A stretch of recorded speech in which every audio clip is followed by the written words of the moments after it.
శుక్రవారం ముంబైలో జరిగిన ఈవెంట్ ఫస్ట్ సింగిల్ ది తాండవం పూర్తి పాటను మేకర్స్ విడుదల చేశారు. కళ్యాణ్ చక్రవర్తి సాహిత్యం అందించారు. కైలాష్ కేర్, శంకర్ మహాదేవన్ ఆలపించగా తమన్ స్వరపరిచారు. పాట వింటున్నంత సేపు గూస్ బాంబ్స్ రావడం పక్క అనేలా ఉంది. ఈ సందర్భంగా బాలకృష్ణ మాట్లాడుతూ और वो 2000 में वो अस्पताल जो मेरे पिताजी का, मेरे माँ जी का ख्वाहिश था कि ये जो बहुत खर्च से ये जो कैंसर का बीमारी का वैद्य जो गरीब लोग नहीं वो अब बोझ नहीं सह सकते, उनके लिए एक अस्पताल बनाना कैंसर के लिए, और वो भी इंटरनेशनल स्टैंडर्ड्स में बनाना उनका जो ख्वाहिश था, उनका ख्वाब था। उस ख्वाब को हमारे पिताजी ने शुरुआत की थी और 10 साल लगी वो अस्पताल को पूरा करने के लिए। वो एक ट्रस्ट है जो हम मुफ्त में भी पेशेंट्स जो गरीब लोग हैं उनको इलाज करते हैं, और जिनको वाइट कार्ड होल्डर्स है उनको भी कंसेशन देते हैं, जिनको नहीं है उनको भी हम इलाज करते हैं। और 2000 में जब हमारे जीजाजी अब आंध्र प्रदेश के मुख्यमंत्री नारा चंद्रबाबू नायडू जी वो 2000 में वो मुख्यमंत्री थे, तो अटल बिहारी वाजपेयी जी के हाथों से वह उस अस्पताल का उद्घाटन हुआ था। यह है चरित्र। आज मैं बोलता हूँ हमारे फैंस के बारे में, अगर हम धर्म में विश्वास करते हैं तो इससे पहले के जन्म में थोड़े लोगों से अपन को परिचय रहने से इस जन्म में 1-2 लोगों को पा सकते हैं, लेकिन इतने हजारों लाखों करोड़ों फैंस को पाना न जाने क्या जन्म जन्म का ऋण है, या हमको अलग करने वाला शक्ति को दूसरा कोई भी नहीं है। तो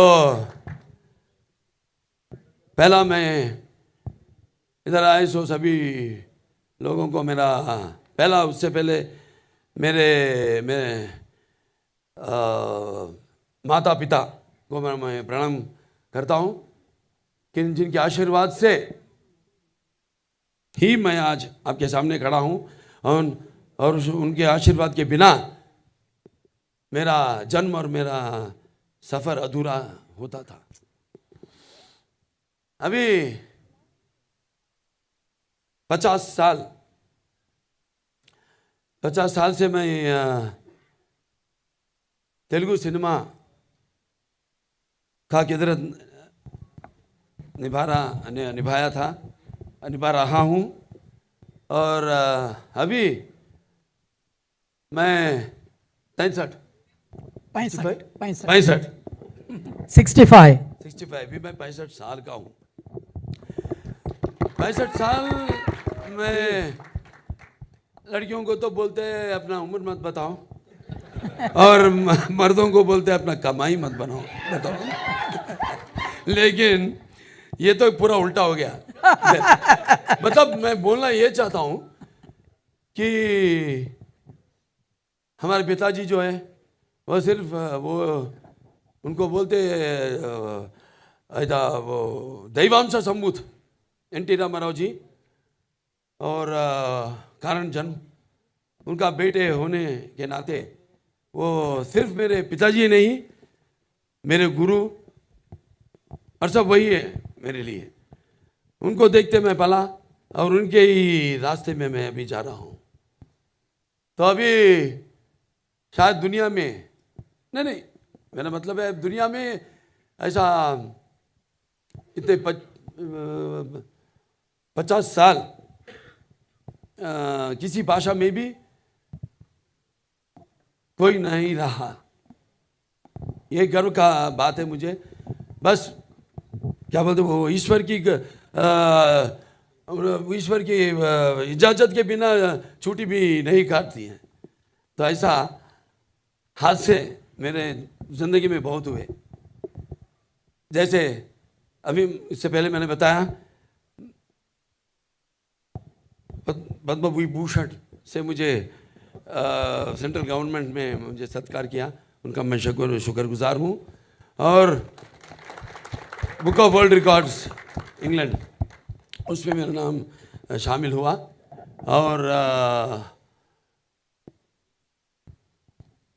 4 फिल्म एक के बाद एक हिट मारते गया। हमारा अखंडा से शुरू हुआ 2021 में अखंडा फिल्म से शुरू हुआ। उसके बाद मैंने वीर सिम्हारेड्डी किया, उसके बाद मैंने नेलकोंडा भगवंत केसरी किया, उसके बाद डाकू महाराज किया, अभी आ रहा है अखंड तांडवम। शंभो शंकर। तो सब बोलते हैं देखो हम, मैंने सेकंड इनिंग शुरू हुआ और चल रहा है, लेकिन ईश्वर की कृपा से मेरा डिक्शनरी में ही वो सेकंड इनिंग्स का वो बात नहीं है मेरा डिक्शनरी में। बस अपना जैसे अपना हिंदू सनातन धर्म है, उसका शक्ति, उसका गौरव और उसका पराक्रम आप देखेंगे अखंड तांडव में। और हमारे हिंदू सनातन धर्म के जड़ है कि सच का रास्ते पे चलो, धर्म से जियो और अन्याय के सामने कभी अपना सर नहीं झुकाना, यही अखंड तांडव है। अभी हमारे डायरेक्टर साहब के बारे में बोलना है, बोयपाटी श्रीनिवास जी के बारे में। हमने 3 फिल्म किया है अब तक।